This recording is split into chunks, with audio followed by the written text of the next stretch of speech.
ସକାଳୁ ସକାଳୁ ଟୁନା ଟୁନି ଦୁଇ ଭାଇ ଭଉଣୀ ମିଶିକି ଆସି ଜେନା ବାବୁଙ୍କୁ କହିଲେ, ଜେନା ବାବୁ, ଚକୁଳି ପିଠା ଖାଇ ଖାଇ ଆମ ମନ ଭରିଗଲାଣି।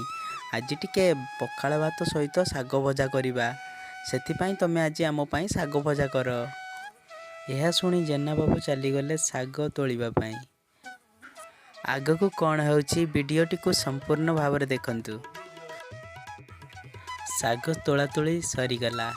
ଏବେ ଆସିଲା ଶାଗକୁ ଧୋଇବା ପାଇଁ। ମୁଁ ଟୁନାକୁ କହିଲି, ଟୁନା, ତୁ ଶାଗକୁ ଭଲ ଭାବରେ ଧୋଇଦେ। ମୁଁ ଟୁନିକି କହିଲି, ଟୁନି, ତୁ ସୋରିଷ, ଲଙ୍କା, ତେଲ ଆଉ ରସୁଣକୁ ମୋ ପାଖକୁ ଆଣେ। ତାପରେ ମୁଁ କଡ଼େଇ ବସେଇ ଦେଇ ଷ୍ଟାର୍ଟ କଲି ଶାଗ ରାନ୍ଧିବାର ପ୍ରକ୍ରିୟାକୁ।